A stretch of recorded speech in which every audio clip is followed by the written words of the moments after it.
Un sabot pour pied droit, un Christ sans sa croix, une flûte à bec, 3 bouts de bois, 3 couteaux à manche de corne, un dossier de lit capitonné, un canard en bois, une pendulette, une spatule métallique, une assiette en faïence blanche, une statuette de la Vénus de Milo, une louve romaine, un petit lave-mains, 2 jambes de poupée, une inscription poste au pluriel, un cheval en faïence émaillée, 2 zèbres en plastique, un étui à violon et des coquillages. Un vrai fouillis.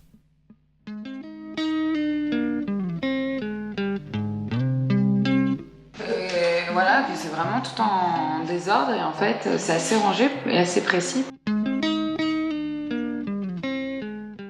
Mais il y a le souci du détail malgré cette confusion qu'il propose.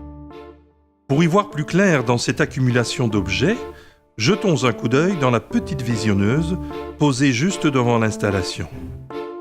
Une image apparaît, celle du facteur cheval.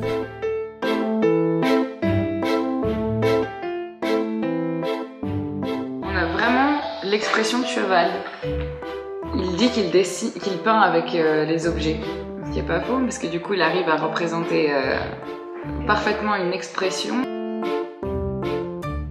L'auteur de ce portrait, Bernard Prasse, est un Français qui, après plusieurs années de recherche dans le domaine de la peinture, a enfin trouvé sa voie en réalisant des mises en place d'objets hétéroclites qu'il appelle inventaires. Ces installations ne prennent réellement vie que grâce à l'intervention de la photographie. Celle-ci, en aplatissant les différents plans, crée une image en 2 dimensions.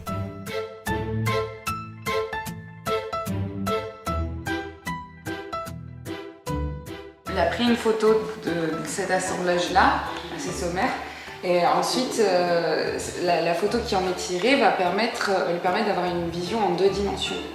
L'appareil photo lui apporte vraiment une vision différente, vu que c'est de la vision 2D, qu'on voit pas nous comme ça. Nous on voit tout l'effet de profondeur, alors c'est pas évident. Donc en fait à chaque fois qu'il prend une photo, chaque fois qu'il place un objet, il prend une photo. Et la vision aplatie va pouvoir lui permettre de savoir où est-ce qu'il va placer les autres objets. C'est juste le passage de la 3 dimensions à la 2 dimensions, c'est tout. Nous nous trouvons donc devant une dérive de la perspective, une anamorphose. Les anamorphoses de Bernard Prasse ne peuvent être vues et identifiées que si on le regarde d'un endroit bien précis.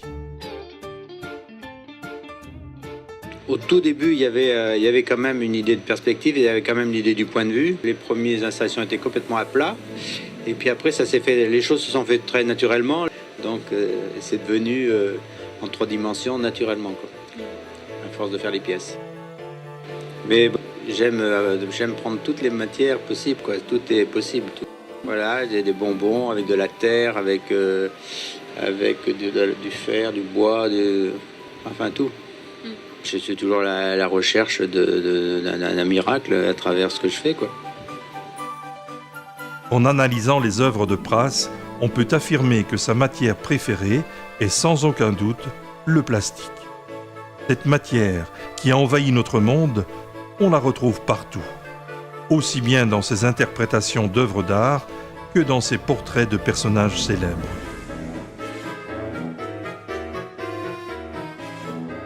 Les trompe-l'œil de Bernard Prasse, situés entre le pop art, le surréalisme et la sculpture, sont de véritables fenêtres ouvertes sur le monde contemporain. Il est évident que ce chaos apparent constitue une mise en lumière de l'homme actuel, encombré ou peut-être bien rassuré par la masse d'objets qui l'entourent.